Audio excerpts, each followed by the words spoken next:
হ্যাঁ, এবার আপনি বলুন, আপনার কলটা রেকর্ডিং আমি চাপিয়েছি। আপনি বীরভূম যাক, থেকে আপনার বলছেন, এই শুনুন শুনুন দুঃসাহসের শুনুন, আপনি বীরভূম থেকে বলছেন একটা ডাক্তার বাবু, আপনি বলছেন যে আমি বলছি, বলে রাখছি আমি কোনো কথা বলছি না, যতটুকু কথা বলছি গ্রন্থের কথা বলছি। আর যে কাজটা আমি করছি সনাতন ধর্ম বাঁচানোর জন্য চেষ্টা করছি। আপনি আমাকে বলছেন যে আমি কীর্তন করছি না, আমি কেচ্চা করছি। আপনি পদাবলী গান, যেখানে কীর্তন সমাজের লক্ষ লক্ষ কীর্তনিয়ারা পদাবলী গাচ্ছে, খুলি কীর্তনিয়াকে নিয়ে পালাচ্ছে, করতালি শিল্পীকে নিয়ে পালাচ্ছে, এর বউ তার সঙ্গে জুটে আছে, ওর বউ তার সঙ্গে জুটে আছে। তারা পরকীয়া শুনে নিন ভাবে শুনে নিন রসের শুনে ওই নিন, উল্লাস, আমার শোনো কথা শুনুন। তাহলে পরকীয়া কীর্তন ভাবে জগতে রসের যাদেরকে ওই আপনি উল্লাস। পরকীয়া আপনি জানেন? আপনি পরকীয়া জানেন?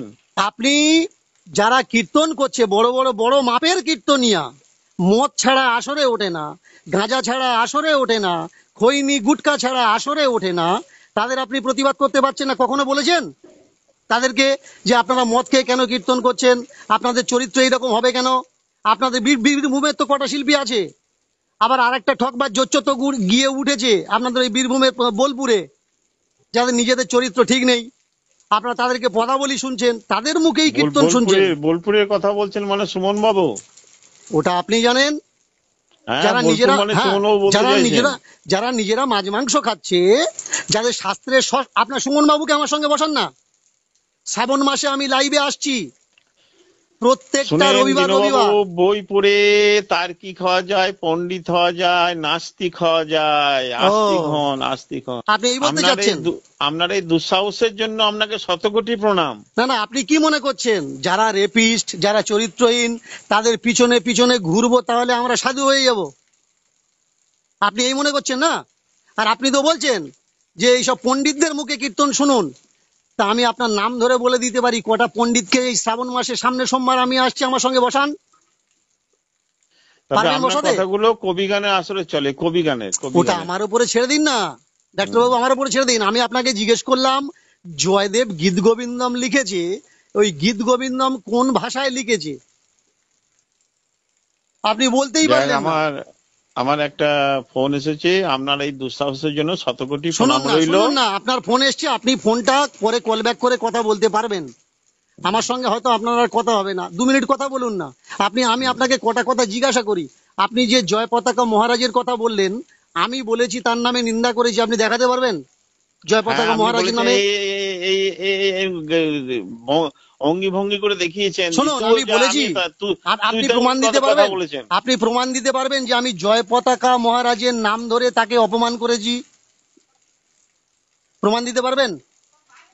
আমি আমি এই রেকর্ডিংটা আগামীকাল আপনার ফোনে পেয়ে যাবেন, ইউটিউবে ছাড়বো আমি।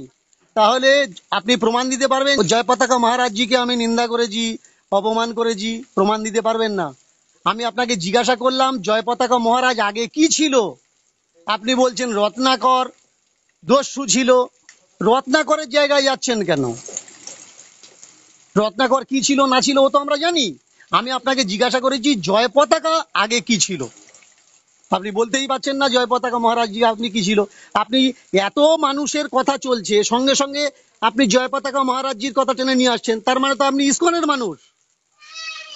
ইসকন কি শুধু দুনিয়াতে ভক্তি শেখাচ্ছে, আর কেউ ভক্তি শেখায় না? আর আমার কীর্তন শুনে আপনার কোন জায়গায় মনে হয়েছে যে আমরা সমাজকে ভক্তি শেখাই না? আমরা সমাজকে ভক্তি শেখাই, কিন্তু যে ভক্তির ভিতরে ধান্দাবাজি নেই, যে ভক্তির ভিতরে বিজনেস নেই, ব্যবসা নেই, যে ভক্তির ভিতরে পারফেক্ট ভক্তি আছে, আমরা ভক্তি শেখাই। বাবা মাকে ভক্তি করো, আমরা ভক্তি শেখাই। গুরুজনকে ভক্তি করো, আমরা তাদেরকে ভক্তি শেখাই না। সেই ভক্তি আমরা শেখাই না যে বাবা মা ছেড়ে দাও, মার হাতে খেও না, বাবার হাতে খেও না, ভাই বোনদের বাড়ি যেও না।